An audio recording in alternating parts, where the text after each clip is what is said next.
Assalamualaikum warahmatullahi wabarakatuh. Perkenalkan, nama saya Revalina Dwi Hapsari, NIM 22040450151, kelas C. Pada video kali ini, saya akan memaparkan materi mengenai komunikasi verbal, komunikasi nonverbal, perilaku verbal, dan perilaku nonverbal, serta prakteknya dalam konteks kehidupan sehari-hari. Adapun video kali ini dibuat untuk memenuhi tugas mata kuliah psikologi konseling yang diampu oleh Profesor Dr. Abdullah Sindring MPD dan Bapak Zulfikri SPD MPD. Baiklah, langsung saja kita ke videonya. Komunikasi verbal merupakan proses penyampaian pesan menggunakan kata-kata, baik lisan maupun tertulis. Nah, ini adalah cara yang paling umum digunakan oleh manusia untuk berkomunikasi satu sama lain.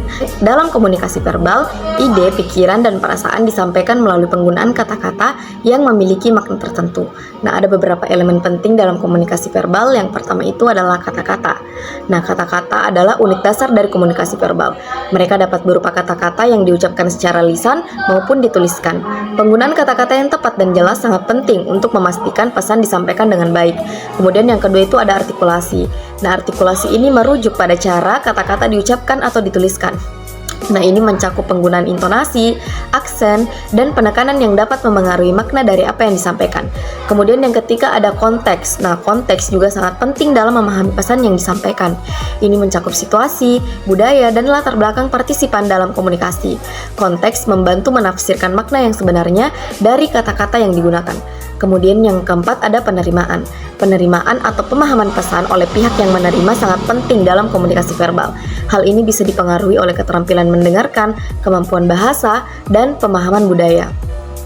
Komunikasi verbal dapat dilakukan dalam berbagai konteks, termasuk percakapan sehari-hari, pidato publik, presentasi, wawancara, dan masih banyak lagi.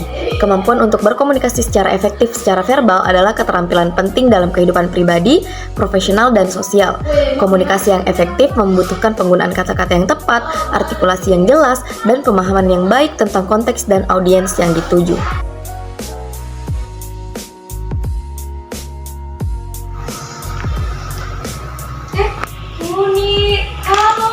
Apa kabar? Bagaimana sih kabarmu? Lama tak ketemu.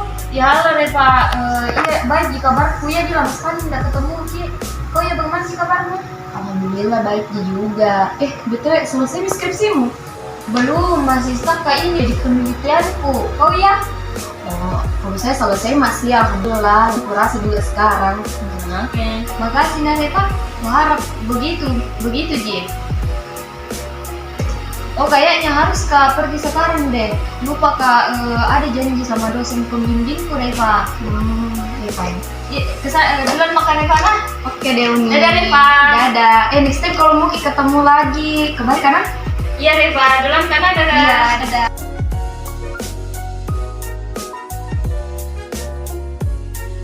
Komunikasi nonverbal merujuk pada pertukaran pesan tanpa menggunakan kata-kata.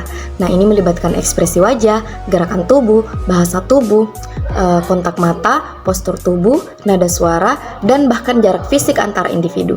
Nah, ini adalah komponen penting dari komunikasi interpersonal karena seringkali dapat menyampaikan lebih banyak informasi daripada kata-kata sendiri. Nah, berikut ini merupakan beberapa elemen komunikasi nonverbal yang umum. Yang pertama itu ada ekspresi wajah.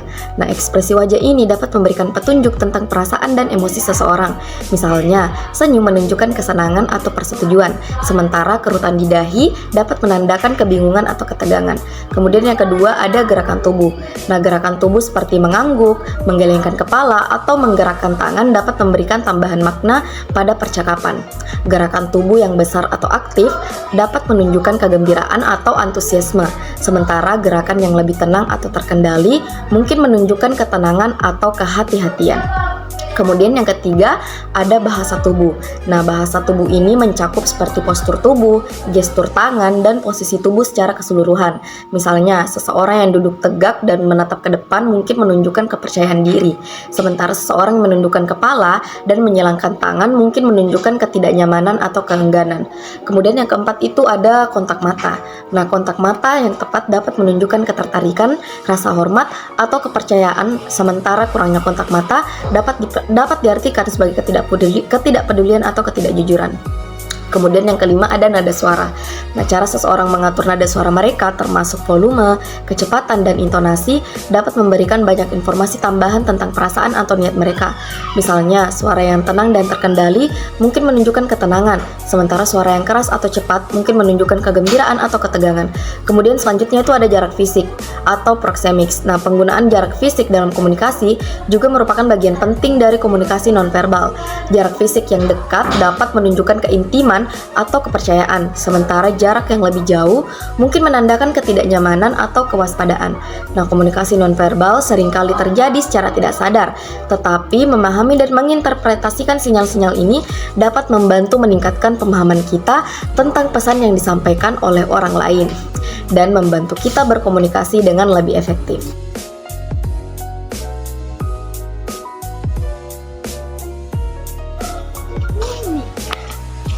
Halo nih, halo Reva. Lama temen gak ketemu. Bagaimana sih kabarmu? Iya dia lama temen gak ketemu. Alhamdulillah baik. Oh ya Reva mau mana sih? Alhamdulillah baik juga. BTW mendung tadi pagi tuh. Hujan ki tadi pagi. Iya belakangan ini nggak menentu memang cuaca Reva. Dia begitu dia. Bagaimana kalau pergi ki ke kafe yang seberang jalan? Nah, kafe baru dia bilang orang, terus banyak juga promona. Mau kah? Wah iya kak Reva. Ayo nih Pak Reva. Ayo deh.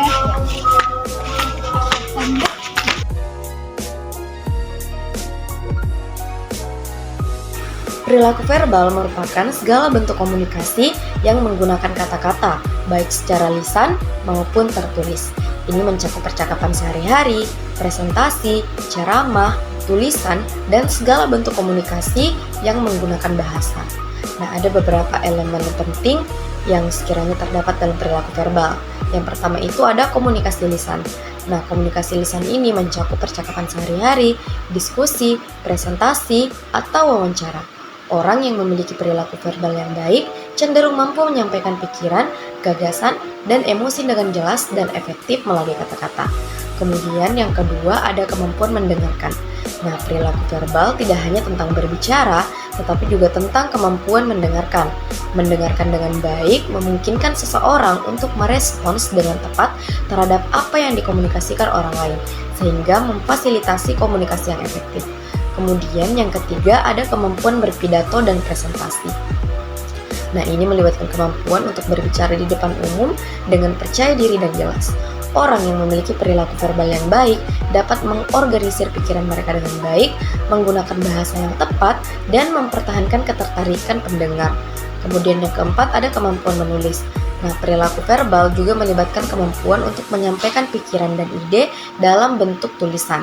Ini bisa termasuk penulisan laporan, esai, surat, ataupun email. Kemudian yang kelima ada penggunaan bahasa yang tepat. Nah, perilaku verbal yang efektif melibatkan penggunaan bahasa yang sesuai dengan konteks dan audiens. Ini mencakup penggunaan kosakata yang sesuai, tata bahasa yang benar, dan penyampaian pesan yang sesuai dengan norma sosial dan budaya. Kemudian yang keenam ada empati dan keterlibatan. Nah, ketika berkomunikasi secara verbal, penting untuk memperhatikan ekspresi dan reaksi orang lain, serta menunjukkan empati dan keterlibatan terhadap perasaan dan perspektif mereka. Nah, perilaku verbal yang baik memainkan peran penting dalam kesuksesan personal dan profesional seseorang. Kemampuan untuk berkomunikasi dengan jelas dan efektif dapat meningkatkan hubungan interpersonal, memfasilitasi kerja tim, dan membantu dalam mencapai tujuan-tujuan pribadi maupun profesional.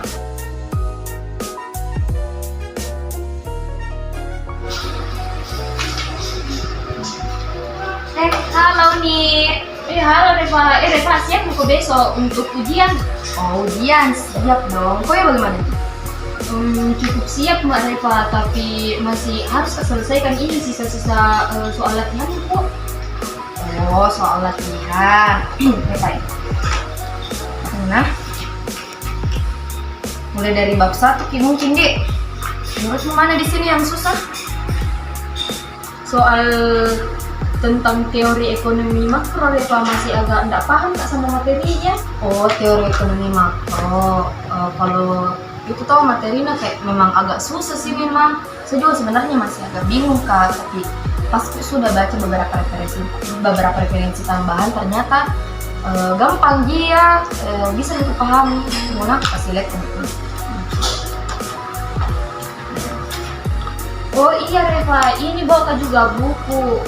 Mungkin bisa aku bantu cek kan Kak? Oh iya bisa dong. Pokoknya toh harus semangat, pokoknya harus lulus ujian besok. Ya harus bisa lewati ujian tak besok. Iya dong, harus semangat. Ya Reva. Ayo belajar lagi deh.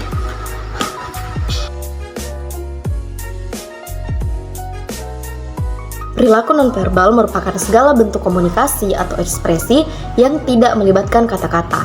Nah, ini mencakup gerakan tubuh, ekspresi wajah, kontak mata, bahasa tubuh, postur, nada suara, dan bahkan jarak fisik antara orang-orang yang berkomunikasi. Nah, yang pertama itu ada ekspresi wajah. Nah, wajah merupakan salah satu cara utama manusia menyampaikan emosi dan perasaan. Misalnya, senyum biasanya dianggap sebagai tanda kebahagiaan atau persahabatan, sedangkan kerutan dahi dapat menunjukkan kebingungan atau kekhawatiran. Kemudian selanjutnya ada kontak mata. Nah, kontak mata bisa mengindikasikan minat, perhatian, atau bahkan kepercayaan. Orang yang sering membuat kontak mata saat berbicara cenderung dianggap lebih percaya diri dan jujur. Nah, kemudian yang ketiga ada bahasa tubuh. Nah, gerakan tubuh seperti mengangguk, menggeleng, atau menggaruk kepala juga bisa membantu menyampaikan pesan tanpa kata-kata. Misalnya, mengangguk bisa menunjukkan pemahaman atau persetujuan, sementara menggaruk kepala bisa menunjukkan rasa kebingungan. Kemudian selanjutnya ada postur tubuh. Nah, postur tubuh dapat mengungkapkan suasana hati atau tingkat kenyamanan seseorang dalam situasi tertentu. Misalnya, seseorang yang tegak dan santai mungkin terlihat lebih percaya diri daripada seseorang yang canggung atau mengerutkan bahu. Kemudian selanjutnya ada ton suara. Nah, cara seseorang mengatur nada suara, intonasi, dan kecepatan bicara juga memengaruhi bagaimana pesan disampaikan. Ton suara yang ramah dan hangat biasanya dianggap lebih menarik daripada ton yang kasar atau dingin. Kemudian selanjutnya yang keenam ada jarak fisik. Nah, studi tentang jarak fisik antara orang-orang dalam interaksi juga merupakan aspek penting dari perilaku nonverbal.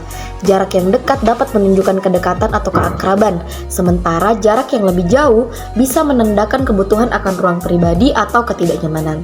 Perilaku nonverbal dapat menjadi tambahan yang kuat untuk komunikasi verbal, membantu menyampaikan nuansa, emosi, dan maksud yang tidak selalu terwakili oleh kata-kata saja. Kesadaran terhadap perilaku nonverbal dapat meningkatkan kemampuan seseorang dalam memahami orang lain dan memperkuat keterampilan komunikasi secara keseluruhan.